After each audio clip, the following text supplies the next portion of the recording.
प्रलब्ध्वानुदया स्थानोतु पितांजका धनेष्यति वो मंदा सदम कुलनासन। बोले ब्राह्मणों को श्राप लगा। उग्रसेन जी ने बोले वह मुसल व्यक्ति को दिया। समुद्र के किनारे उग्रसेन जी गए, सांप को समाप्त करने के लिए वो मुसल घिस दिया और घिसते घिसते बोले अंत में एक कील सी बच गई, वो समुद्र में फेंक दी।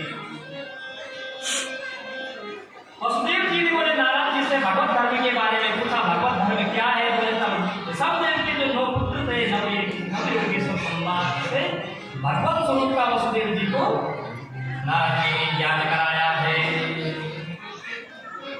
सब देव जी के 9 पुत्र थे।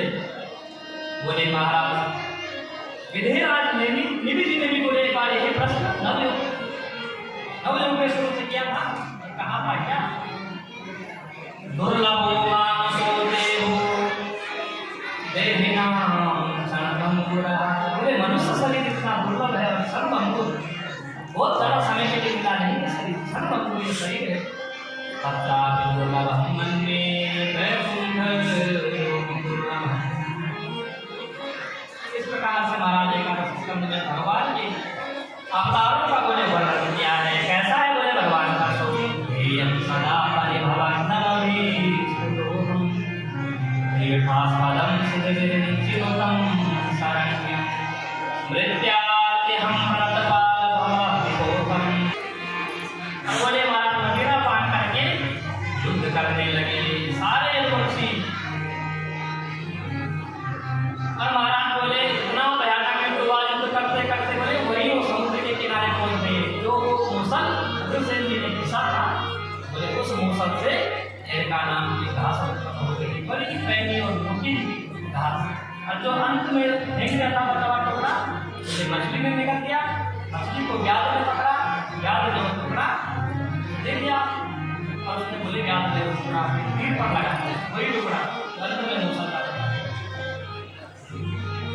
बोले महाराज इतना भयानक युद्ध हुआ। बोले सारे यदुवंशी उस युद्ध में समाप्त हो गए। बोले यादवों का प्रभाव क्षेत्र में यादव गए और उद्धव जी भगवान के पास आए। भगवान ने अपना परम ज्ञान उद्धव जी को दिया कि कैसे इस संसार में महान रहना है भगवान के भक्तों को। बोले कैसे इस संसार में जीवन यापन करना है, अब भगवान ने बताया। उद्धव आदि भक्तों ने कहा तो हम भी आपके साथ में जाएंगे, तो भगवान ने कहा नहीं, काम पर रहना है। भगवत क्या धर्म का बोले आपने ज्ञान उपदेश करना है। तो महाराज को दत्तात्रेय जी के 24 गुरुओं के बारे में बताया। बोले दत्तात्रेय भगवान के 24 गुरु, उस जैसे महाराज दत्तात्रेय भगवान ने 24 गुरु बना करके जीवन यापन किया, बोले महाराज ऐसे ही उन गुरुओं का ज्ञान लेकर के दत्तात्रेय के 24 गुरु के समान भगवत भक्तों को, भगवान के जो संत महापुरुष हैं बोले उनको जीवन यापन करना चाहिए। तो कौन कौन से गुरु बनाए महाराज? देखो जीवन में शिक्षा गुरु होती है, दीक्षा गुरु एक ही जीवन में बनाना चाहिए, जिससे हम दीक्षा करते हैं, हमसे दीक्षा गुरु। लेकिन बोले शिक्षा जो गुरु होते हैं बोले वो कितने भी हो सकते हैं। जिन जिन से बोले हम शिक्षा ग्रहण करते हैं वो सब हमारे शिक्षा गुरु होते हैं। तो दत्तात्रेय जी ने 24 गुरु थे, बोले उनमें से सबसे पहले दत्तात्रेय जी ने पृथ्वी को गुरु बनाया। पृथ्वी से महाराज क्या सीखा? बोले महाराज पृथ्वी से सहनशीलता सीखी। पृथ्वी सहनशील है, कोई भी कर्म हम पृथ्वी पर करते हैं। बोले पृथ्वी में सहनशीलता का गुण है, ये गुण पृथ्वी से लिया। बोले संत महापुरुषों को भी ऐसे ही सहनशील बन करके जीवन यापन करना चाहिए। दूसरा महाराज बोले वायु को गुरु बनाया। तो वायु से क्या सीखा है? तो बोले जैसे वायु किसी का गुण वायु लेती नहीं, न वायु किसी का गुण ग्रहण करती है न ही दोष ग्रहण करती है। क्यों महाराज? बोले जैसे वायु में जब दुर्गंध फैलती है, वायु में तो वायु दुर्गंध से निकलती है तो पूरी वायु में बोले दुर्गंध फैल जाती है, लेकिन कुछ दूर जाकर के वायु उस दुर्गंध को समाप्त कर देती है।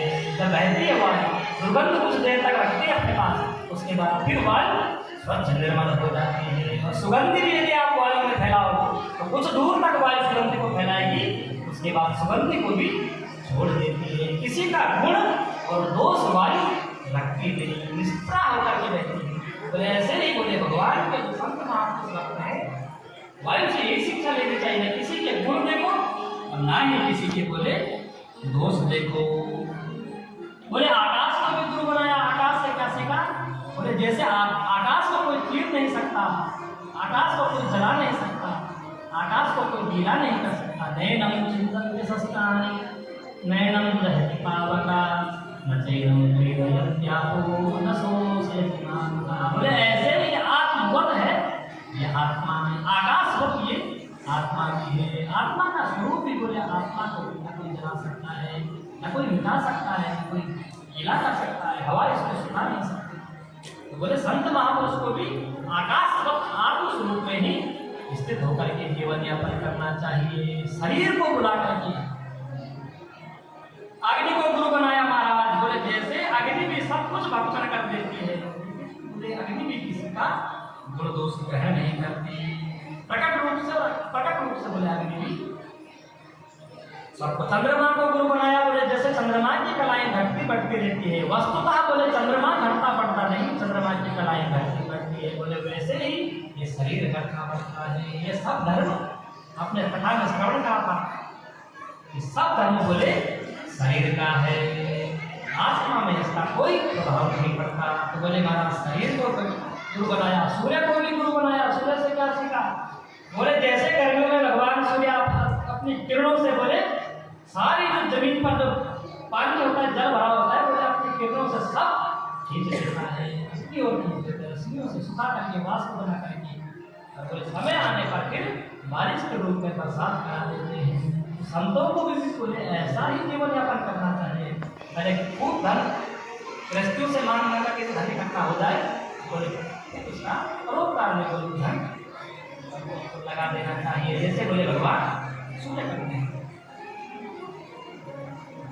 समुद्र को महाराज गुरु बनाया। बोले जैसे समुद्र जब वर्षा ऋतु आती तो सारी नदियां उफान मारने लग जाती है, सारी नदियों का जल बढ़ जाता है। सारी नदियां कहाँ जाती है? समुद्र में जाती है, लेकिन समुद्र का भी उफान नहीं बढ़ता, समुद्र में सारी नदियां समा जाती है। जितनी भी नदियां आप देखो, वर्षा में समुद्र समान रूप से रहता है, और बोले ग्रीष्म ऋतु में जब सारी नदियां सूख जाती है, समुद्र पर उसका भी कोई प्रभाव नहीं पड़ता। ऐसे ही संत महापुरुष को बोले प्रत्येक परिस्थिति में समुद्र की तरह समान स्थिति में रहना चाहिए, चाहे दुख आए चाहे सुख आए। संत महापुरुष को ही समुद्र से सीखा। पतंगा को महाराज गुरु बनाया। बोले जैसे पतंगा उजाले पर मोहित होकर के पतंगे की ओर चला जाता है, पतंगा होता है उजाले पर वो मोहित हो जाता है, जैसे ही उजाले की ओर जाता है भस्म हो जाता है। ऐसे ही बोले संत महापुरुष को किसी भी रूप पर मोहित नहीं होना चाहिए, अन्यथा बोले पतंगे की तरह संतों की गति होगी। बोले ये पतंगे से सीखा। घोड़े को महाराज गुरु बनाया। घोड़ा क्या करता है? थोड़ा थोड़ा पराग सब पुष्पों से लेता है, एक पुष्प से घोड़ा सारा पराग नहीं लेता। थोड़ा इस पुष्प पर बैठा, उस पुष्प पर बोले घोड़ा ऐसी वृत्ति करता। बोले संतों को भी एक घर में आश्रय नहीं बनाना चाहिए, थोड़ा थोड़ा बोले सभी घर से जीवन यापन के लिए भिक्षाटन करना चाहिए। नित्य एक ही घर में भिक्षा के लिए जाओगे तो बोले लोग परेशान हो जाएगा, इसीलिए बोले थोड़ा थोड़ा ले और सब घरों में जाए। माधुकरी वृत्ति संत को करनी चाहिए। हिरण को भी गुरु बनाया महाराज। हिरण क्या करता है? मधुर संगीत बजाओ वन में, और हिरण संगीत सुन करके बोले स्तब्ध हो जाता है। बोले हिरण पकड़ने वाले हिरण बोले जाते हैं।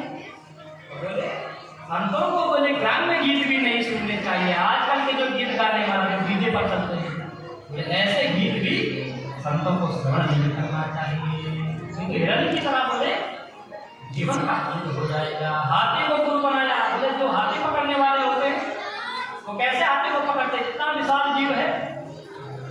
तो बोले महाराज एक लकड़ी की वो हथनी बनाते हैं लकड़ी की। बोले वन में गड्ढा खोद करके ऊपर से हरी भरी घास उसको बिछा देते हैं, तो उस पर लकड़ी की जो हथनी होती है उसको काट देते हैं। और जैसे बोले स्पर्श की भावना से हाथी उस हथनी को पकड़ने के लिए जाता है, बोले वैसे ही गड्ढे में गिर जाता है और बोले वो पकड़ लेते हैं। ऐसे ही बोले महाराज संत महापुरुषों को बोले स्वप्न में भी बोले स्त्रियों का स्पर्श नहीं करना चाहिए। भगवान के जो संत भक्त हैं बोले स्वप्न में भी गए। तो बोले हाथी की तरह मारे जाओ। लेकिन उद्धव को भगवान ने अपना संपूर्ण ज्ञानोपदेश दिया है। और अब महाराज बोले सारे यदुवंश के करके प्रवास क्षेत्र में समाप्त हो गए। बोले महाराज ततो हंसावशेषतः 4-5 ही मात्र थे। भगवान ने अपने दारुक नाम के सारथी को बुलाया है। बोले जाओ द्वारिका में जाओ और जो भी